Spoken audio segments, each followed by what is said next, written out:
This happened just a few days ago. I lost my job as a mechanic and was desperate for cash. I drove my old car to a town I had never heard of, thinking driving a taxi might help me out. I didn't know what I was getting into. I still can't stop thinking about it. As I pulled into the town, the cracked pavement was unsettling. The streetlights flickered like they were alive. I didn't see many people. Just a few shops with dusty windows and closed signs swaying in the wind. It was too quiet. I felt uneasy, but thought I could make it work. My first night was strange. I picked up a woman who looked out of place. She wore a long coat and a hat, even though it was warm. I asked her where to, and she said the center of town. I thought I would see a bustling area, but there was nothing. I tried to make small talk, but she stayed silent, staring out the window like she was lost in thought. Then, my dashboard lit up. A glowing message flickered on the screen, and I felt the car shudder beneath me. I looked at the woman. She was gone. Just like that. I felt panic grip me. I kept driving, my stomach churning. I wanted to leave, but I didn't know where to go. Later, I picked up a man who looked like he was in a hurry. He told me about rules, 3 strange rules for taxi drivers. His eyes were wide with fear. I had heard other drivers mention those rules before. They were always vague, hinting at something terrible without saying what. I felt like I was in a test, but I didn't know what I was being tested for. With every fare, I saw those rules flash on my dashboard. They wouldn't go away. I tried to shake the feeling that the town was watching me. Each night, it felt colder, the silence heavier. I wondered how many others had driven through and never returned. One night, a man got in. We were quiet for a while. Finally, I asked where he wanted to go. He looked at me with a strange smile and asked, "Do you know the rules?" I opened my mouth to answer, but then he vanished, leaving just the dark behind me. I gripped the steering wheel tightly, feeling cold sweat on my brow. Why was I still here? Why hadn't I left? I felt hollow and scared. The rules floated in my mind, and I had to know what they meant. Then, from the back seat, a soft voice whispered, "You should have followed the rules." I whipped around, heart racing. There was nobody there. Just empty space and the eerie hum of the town.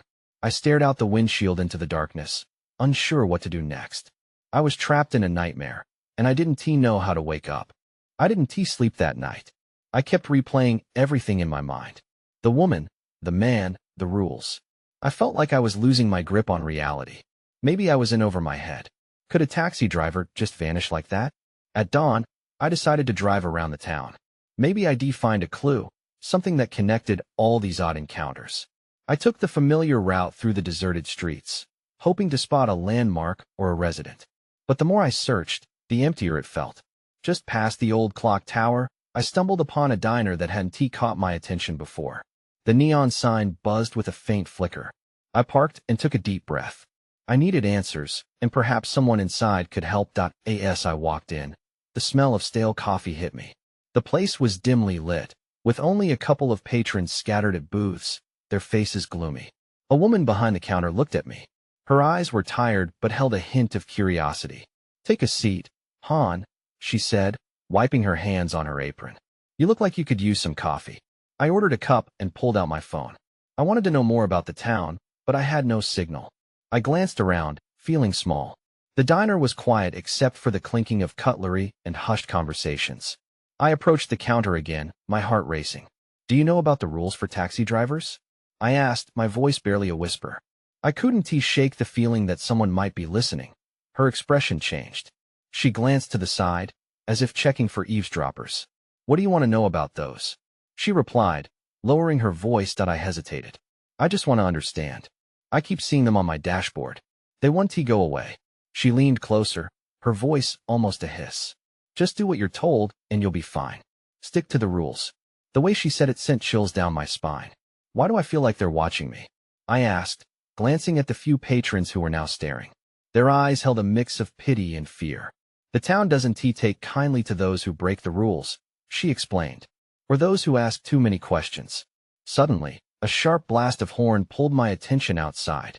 I turned to see another taxi pulling up. I recognized the driver. He was one of the few I'd seen before, parked far from me, watching intently. Before I could react, he dashed inside, a frantic look on his face. "The rules," he started, but looked like he'd seen a ghost. "You have to follow them." It's the only before he could finish. The overhead lights flickered, and an ominous hum filled the air. The doors of the diner slammed shut. The patrons froze, and I felt my heart sink. Then the lights went out completely, plunging us into darkness. The murmurs of surprise shifted to silence. I could barely hear my own breaths. That's when I heard it. A low, echoing laugh reverberated through the room. Something was watching us, and I realized I was right in the middle of whatever nightmare this was. The darkness felt thick and suffocating. I could hardly see my own hands in front of my face. Panic surged in my chest. The laughter echoed again, low and mocking, sending a jolt through me. I instinctively reached out, my fingertips grazing the counter as I tried to steady myself. "Stay calm," someone hissed from the shadows. It was the woman from behind the counter. I couldn't see her face, but I could hear the urgency in her voice. "We'll get through this. Just do what I say." "Do what?" I stammered, swallowing hard as my heart raced. "What is happening?" Suddenly, a sliver of light flickered back on as emergency lights blinked to life. The diner was illuminated in an eerie yellow glow. The patrons stared, their eyes wide with fear, like deer caught in headlights. The driver who had rushed in before me was now slumped in a booth, sweat glistening on his forehead. "Did you follow the rules?" he whispered, his voice shaky. "Did you forget?" "Forget what?" I almost yelled. "What rules?" The woman emerged from the shadows, her face pale. "No one forgets the rules, Han. If you do, it won't end well. You don't want to be another lost driver." I opened my mouth to ask more, but she raised a hand. "You need to listen. The rules are simple. Always drive on the designated routes, never pick up a passenger after dark, and never question the town." Suddenly, the laughter returned, louder and more menacing. It was coming from everywhere, reverberating off the walls. The door behind the counter started to rattle, and I jumped back, instinctively reaching for the knife block on the sill. "Don't!" the woman shouted, panic etched on her face. "Not against it. It feeds on fear." Before I could process her words, the lights flickered again. The laughter morphed into distinct voices. They called out names, whispering phrases I couldn't understand. Was it my imagination, or could they actually be speaking to us? "What are we supposed to do?" I asked, fear creeping into my voice. "Brace yourself," she replied. "We must show we won't give in." The diner shook. The sound of glass breaking reached my ears. I felt the air shift, almost like a living entity, and it was suffocating. I looked at the driver. His eyes had glazed over, staring into the void. That's when I noticed something beneath the table. A sliver of paper. My heart pounded as I crouched down and picked it up. It was a folded note with a crumpled edge. I opened it, my fingers trembling as I read the words scrawled there. "Don't break the rules, or you'll vanish, too." Panic surged again. The laughter intensified, drowning out my thoughts. "Not again," the driver yelled, slumping further into his booth. "Stay with us," the woman shouted. "Hold on. It's fighting for control." As I stood there, clutching the note, I had to face the terrifying reality. I had to figure out how to escape the grasp of the town before I became just another name whispered in the darkness. I had to understand the rules, whatever they were, before it was too late. The laughter grew louder. It felt like a wave crashing over us, drowning out all reason. I could barely think, my mind racing. I looked at the clock on the wall, but it spun wildly, the hands moving backward. "Focus," the woman commanded. "Look at me." I forced my gaze to her. She was steady, defiant even, despite the fear in her eyes. "We need to remind the town that we're not afraid. You have to think of something, anything that anchors you here." "What do you mean?" I trembled. "Something from home, something you believe in. That's how we fight this." As I racked my brain for a memory, the driver gave a sudden jolt, as though something had touched him. "It's too late for me," he cried. "Don't get pulled in. Just leave." I leaned closer, desperation gripping me. "What do you mean?" "I can't leave. You don't understand. They won't let you." His eyes were wild, darting like a trapped animal. "Don't listen to him," the woman interjected. "We're stronger together. Think." The laughter intensified, morphing into a sound that resembled whispers. I closed my eyes, searching my mind for something, anything that might help. Images flickered in my head. My sister's laugh, the smell of the ocean on a summer day, the way my granddad used to tell stories at night. "Home," I murmured, focusing on that word. "Yes. Keep it close," the woman urged. "We can break through." But then a shadow moved near the door, a silhouette against the flickering lights. I squinted, feeling a chill creep up my spine. The laughter dipped, turning sinister, and the door creaked open slightly. "Who's there?" I called out, heart racing. "Just a friend." A voice dripped with mockery. "Are you ready to play?" I wanted to bolt, but I was frozen. The figures hovered, their forms shifting and swirling in the dim light. I felt the diner tremble again, a low growl vibrating through the floor. The patrons writhed in their seats, their faces twisting in fear. "Do not answer them," the woman screamed. "Keep your focus." I clutched the note, feeling its crumpled edges between my fingers as I chanted the word home silently. I banished the urge to scream or cry. The darkness threatened to pull me in deeper, but I fought back with the image of my sister's smile. But now the man at the door took a step forward, his face obscured, the laughter mixing with a low, warning growl.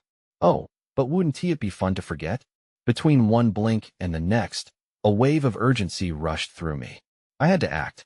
If I kept my home in my heart, could I push back whatever this was? "Stay strong," I shouted, hoping to inspire the others around me. "We can do this together." The shadows writhed closer, taunting laughter echoing all around us, but I felt a sliver of hope still. And then, in an instant, I knew I had to push it all aside and do something drastic. That S when I saw it the knife block, and with it, maybe a chance to fight back. I lunged toward the knife block, my heart pounding in my ears. The cold metal of the knife handles glinted under the pale light. I grabbed the biggest one, instinctively holding it like a sword. My hands shook, but I felt a surge of resolve. Whatever was happening, I wasn't going to let it consume me without a fight. The shadows crept closer, their laughter now a cacophony of taunts. "You think that will save you?" The voice from the door purred, deep and mocking. It echoed through the diner, seeping into my bones. "Stay back," I shouted, my voice stronger than I felt. The knife felt heavy, yet it gave me a strange sense of controlled that moment. The diner's lights flickered violently, casting erratic shadows that danced on the walls. I turned to look for the woman who had urged me to keep my focus, but she was gone, lost among the writhing figures in their seats. Panic clawed at my throat. "Remember home," I screamed, trying to rally the remaining patrons. "Think of something you love." But their faces were blank, mesmerized by the darkness enveloping them. The driver was lost in the chaos, eyes wide yet unseeing. Suddenly, from the corner of my eye, I saw a movement near the far window. A figure was standing outside, watching us. A woman with long dark hair, standing perfectly still, her expression unreadable. I squinted, trying to see her more clearly. Was she here to help, or was she another trick of the shadows? "Who are you?" I yelled, hoping my voice could break through the veil of laughter. She lifted a hand, pointing at me, her lips moving but no sound came out. I took a step closer, heart racing. What was she trying to say? Then I felt it in overwhelming force like a gust of wind, pushing against me, urging me to turn back. "Don't," I shouted, clenching the knife tighter. The shadows lunged forward, and the laughter swelled in volume. I braced myself, but I suddenly felt a heat rising within me, an awareness loosening the bonds that had tied me to fear. In that instant, I understood. The shadows fed off our fear and confusion. "You're not real," I yelled, wielding the knife like a beacon. "You can't have me." The darkness hissed back, and the figures seemed to freeze for just a moment. That glimmer of hope brightened as I started to move forward. "We can take this town back. Together." And then something changed. The woman outside reached out, as if she was trying to pull me towards her, and the shadows recoiled slightly. I felt the knife vibrate in my hands, a hum of energy coursing through it. "Let us fight," I shouted again, this time with every ounce of my strength. A few heads began to turn, faces shifting from vacant stares to confused glances. But before I could make another move, the voices crescendoed, merging into a guttural, roaring sound. One final push of energy erupted from the shadows, smashing against the diner's windows with a deafening crash. That S when the lights flickered and went completely dark. I was plunged into an abyss filled with chaos and terror. I could hardly see anything. My breath quickened. I swung the knife wildly, praying it would connect with something real. Then I felt a firm hand grip my wrist, pulling me back. "Let go," I shouted, struggling against the strength of the grasp. But the voice that responded wasn't the mocking tone of the shadows. It was firm yet urgent. We need to go now?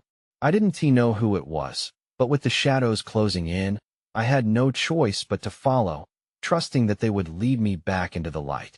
I was yanked through the clamor of the diner, the darkness swirling like a living thing. I stumbled, trying to keep my feet under me. Just as I thought I'd crash, the firm grip turned into a guiding hand, steering me away from the unseen horrors lurking behind. Where are we going? I gasped, still scanning the pitch-black space for any sign of the shadows. Shoo! The voice snapped, urgent but trying not to panic. Just trust me. Move. I didn't see who it was. I only knew that I had to cling to this lifeline in the darkness. My instincts kicked in. I followed the pull, heart racing and adrenaline surging, but doubt hung heavy in my mind. We burst through a door and out into the cool night air. I gasped as the outdoor chill bit at my skin. It was a relief, but I could still feel the weight of danger lurking just beyond the diner's walls. The shadows wouldn't be far behind. Where are we? I panted, my voice trembling. It's better out here, the person said, finally letting go of my wrist. The figure turned to face me, and I squinted into the dim light. A teenage girl stood before me, her dark hair framing an angular face. But it won't stay that way. We have to move. Why? What was that? They were everywhere. My voice cracked as I recalled the chaos inside. And who are you? Just keep moving, she insisted, starting toward the edge of the lot. I followed, torn between gratitude and frustration. As we walked, I realized the darkness behind us had settled into an ominous pulse, shifting like a tide. I could feel it more than see it, and it pressed against my mind, whispering doubts. You're safe, I kept telling myself, but then chased those thoughts away. Before I knew it, we were at the edge of a dirt road. Old signs lined the way leading into obscurity, marking a path I had never taken before. One caught my eye, stay within the lines. It read, like a schoolyard admonition. What does that even mean? I mumbled aloud. It's one of the rules, the girl replied, glancing back at the diner, where shadows danced along the windows. It's the first of 3. You'll see it soon enough. Wait, rules? You think I care about rules when we're being chased by whatever that was? You need to know. She shot back. Her frustration was palpable. This town is different. We have to play by their rules to stay safe. As we moved along the road, a gloomy atmosphere pressed down on me, tightening my chest. The air felt charged, like the moments before a storm. What else do I need to know? I demanded, fear creeping back into my voice. Second rule is not to look back, she replied, glancing over her shoulder nervously. Keep your eyes forward. If you look back, they can get into your head. Okay, so what is the third rule? I asked, but her face tightened, and she fell silent. That S when I noticed it a shape flickering in the shadows of the trees lining the road, moving closer to us. My blood ran cold. Run! I shouted, adrenaline kicking in again. We dashed forward, racing against whatever horror was closing in, but questions flooded my mind. What were these rules? And how would they keep us safe? But sheer instinct kicked in. I focused on the path ahead, determined to escape the expanding darkness. I didn't look back. The shadows could crawl into my mind, and I wasn't prepared for that. I moved as fast as I could, feeling my lungs burn with effort. The girl kept pace beside me, her breath coming in sharp bursts. Do you know where we're going? I asked, desperate for some direction. Just past the bend. There's a house, she said, her voice strained. We have to get there before they catch up. My heart sank at the thought of a house. What good would a house do us against whatever lurked in the shadows? But we pressed on. A rustle in the trees sent a chill down my spine, and I quickened my pace. What is your name? I shouted, trying to distract myself from the fear clawing at me. Clara, she replied, eyes on the road ahead. And you're going to need me if you want to survive this. Survive what? I wanted to scream, but I clamped my mouth shut. The road twisted ahead, shrouded in darkness. I could barely see 10 feet in front of me. Then, without warning, something brushed against my shoulder, cold and relentless. I yelped, swinging around, but there was nothing there. The shadows reared back, taunting me. Don't look back, Clara shouted, her voice a harsh whisper of urgency. Just keep running. The weight of the darkness pressed down on us as we rounded the bend, and the glow of lights appeared in the distance. Hope surged through me, but it was quickly swallowed by doubt. The shadows were still closing in, creeping closer with every step we took. Almost there, Clara urged, her eyes wide and frantic as she spotted the house. It looked old, with broken windows and peeling paint, standing ominously apart from the trees. As we charged toward it, I could feel the darkness picking up speed behind us. A murmur of voices echoed from the shadows, unintelligible but riddled with malice. My skin crawled. "Clara, hurry!" I yelled, my feet pounding against the ground. Just as I reached the house, the door creaked open, revealing a flickering shadow inside. I hesitated, a sense of foreboding washing over me. "What is that? Just go? We need to get inside," Clara clamored, shoving me through the threshold. I stumbled into the dim light, my heartbeat hammering in my ears. Once inside, Clara slammed the door behind us and panted for a moment, pressing her back against it as though it could keep the darkness out. "We're safe for now," she whispered, but I felt anything but safe. "What's south this place?" I said, taking in my surroundings. Old furniture loomed around us, covered in a thick layer of dust.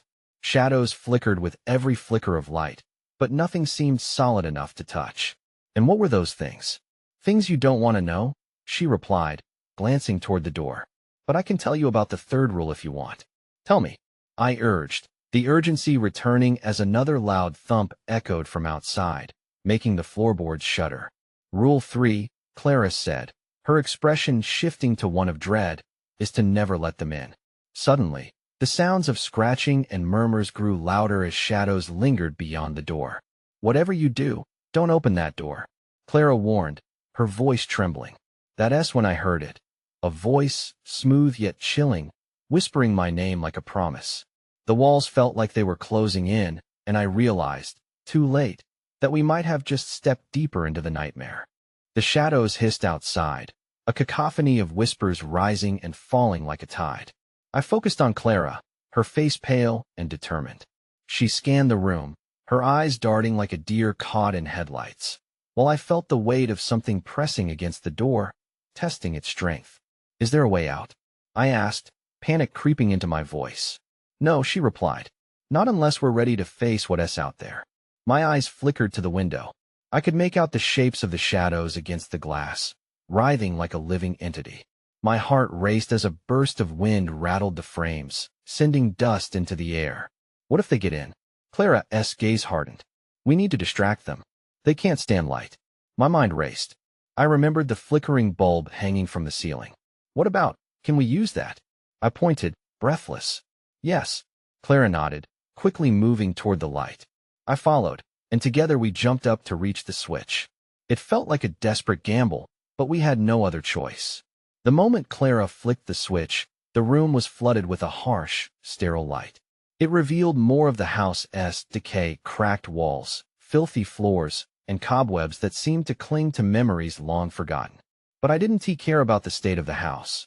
I just wanted to keep the shadows at bay. As the lights surged, the whispers outside quieted.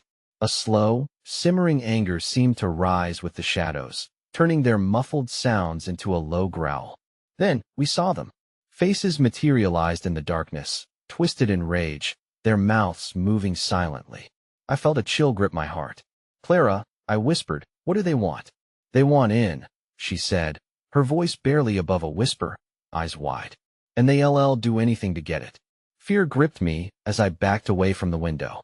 This time, I scanned the room, searching desperately for anything that could help us.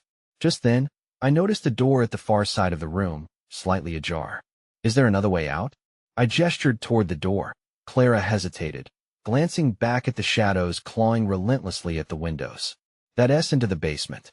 "It's not safe, but what?" I pressed, adrenaline surging in my veins as another loud thump echoed through the house.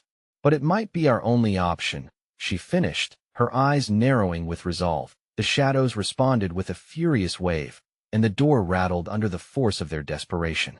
I felt the cold pulling at me, trying to whisper truths in my ear that I didn't want to hear. "Let us go," I urged, and we moved toward the basement door, my heart pounding in rhythm to the dark thump, thump, thump. With one last glance over my shoulder, I threw myself through the door into the darkness below. The moment I stepped inside, the air changed.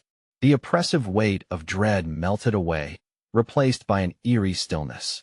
But I soon realized it was too quiet. "Clara?"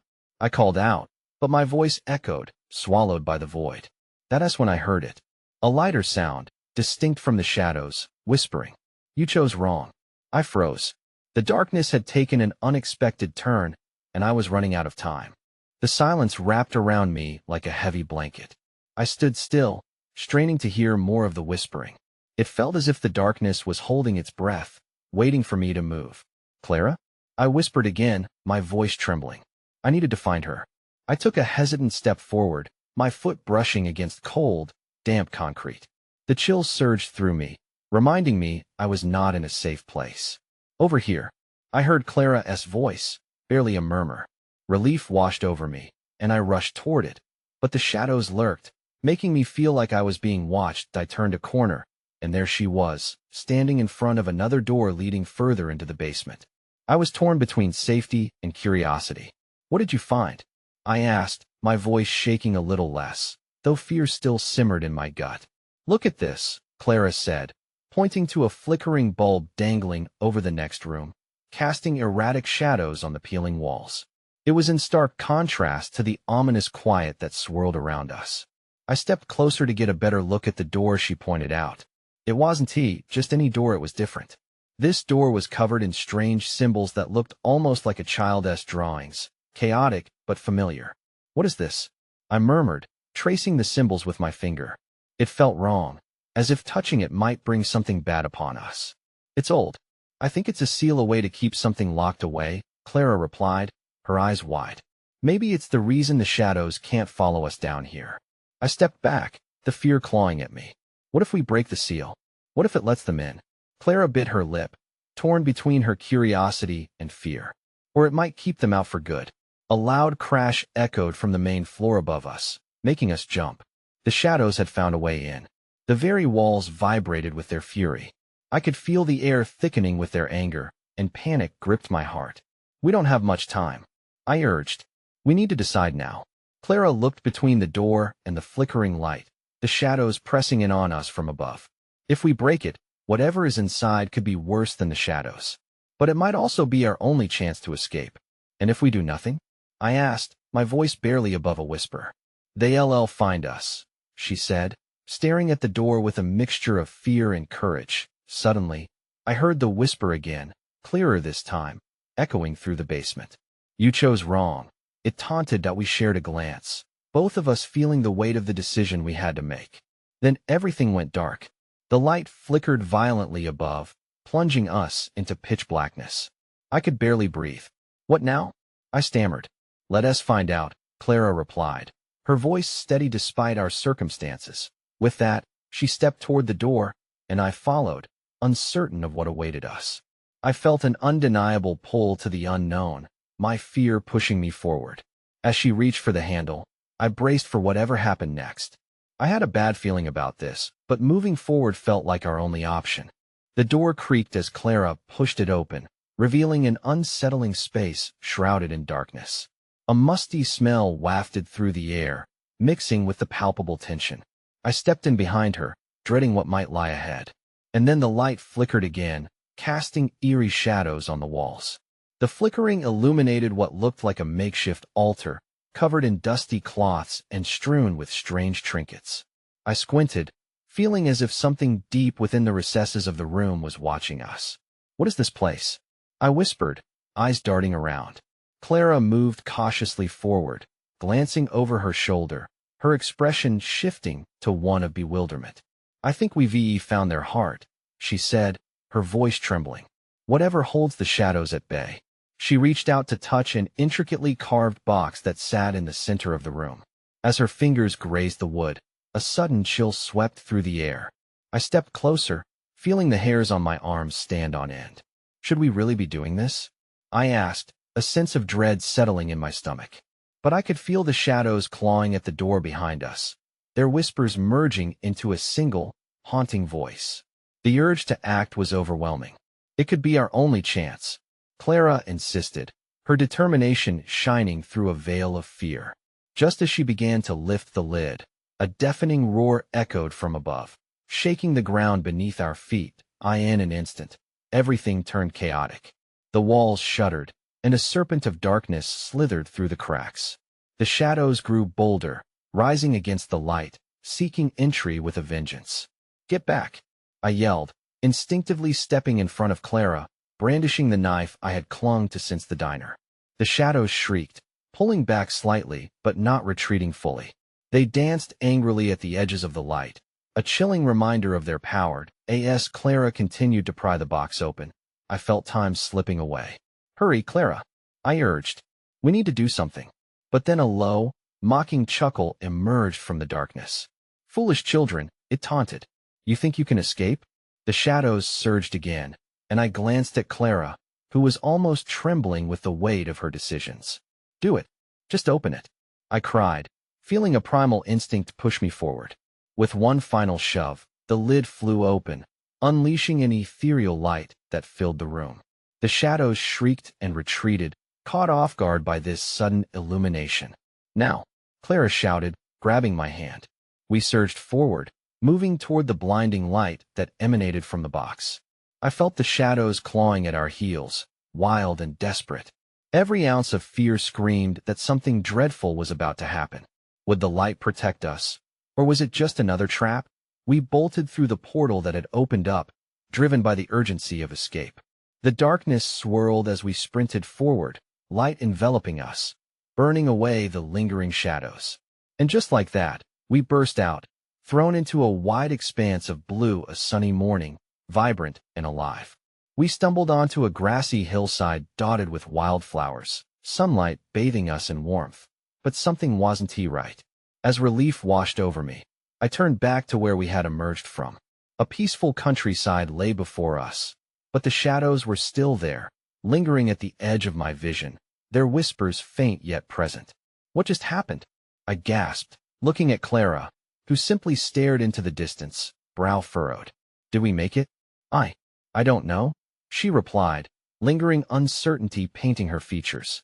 She took a step back, as if distance could somehow shield her from the reality behind us. I glanced over my shoulder. The shadows twisted and writhed behind an invisible barrier, half seen and half felt, still echoing with laughter.